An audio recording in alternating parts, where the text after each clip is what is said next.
नाशिकच्या पंचवटीत jogging track असलेल्या Shrikrishna garden समोर साकारलाय 7 मजली देवीदास हाईट प्रकल्प। मग येताय ना आजच आपला फ्लॅट बुक करायला देवीदास हाईट्स मध्ये। आमचा मोबाईल क्रमांक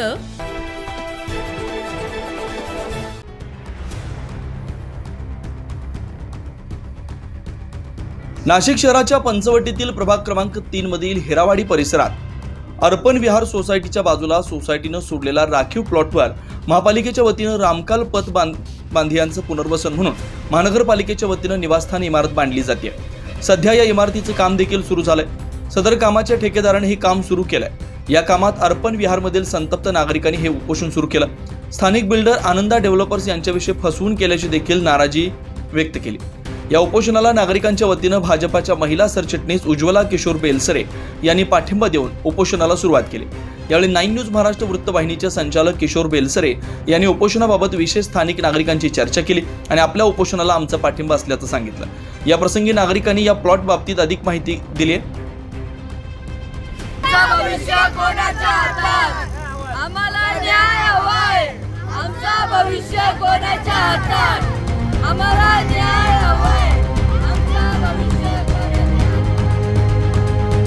अर्पण विहारच्या बाजूचा जो ॲम्युनिटी प्लॉट आहे 1013 स्क्वेअर मीटरचा, याच्यावर नाशिक महानगरपालिका इथल्या कुठल्याही परिसरातील नागरिकांच्या हरकती सुनावणी न घेता एकतर्फा इथं रामकाल बाधित जे कुटुंब आहे त्यांचं पुनर्वसन करणार आहे। या संदर्भात आम्ही माननीय आयुक्त मॅडम मनीषा खत्री यांना निवेदन दिलेले, नगर रचना विभाग यांना सुद्धा वेळोवेळी पत्र व्यवहार केला आहे। गेल्या 1.5 महिन्यापासून आम्ही नाशिक महानगरपालिकामध्ये सदर मुद्द्याचा पाठपुरावा करतोय, परंतु तिथून आम्हाला कुठलाही प्रतिसाद मिळत नाही आहे। त्यामुळे आम्ही शेवटी आज उपोषणाचा मार्ग निवडलेला आहे। तरी आम्हाला प्रशासनास एवढीच विनंती आहे, हा जो ॲम्युनिटी प्लॉट आहे हा इथल्या नागरिकांच्या सुखसुविधेसाठी असून इथं केवळ तुम्ही हॉस्पिटल बांधा, पार्क बांधा, शाळा, यासाठी पोलीस स्टेशन हे जे नागरिकांच्या सुविधेसाठी आहे हे तिथं तुम्ही बांधा।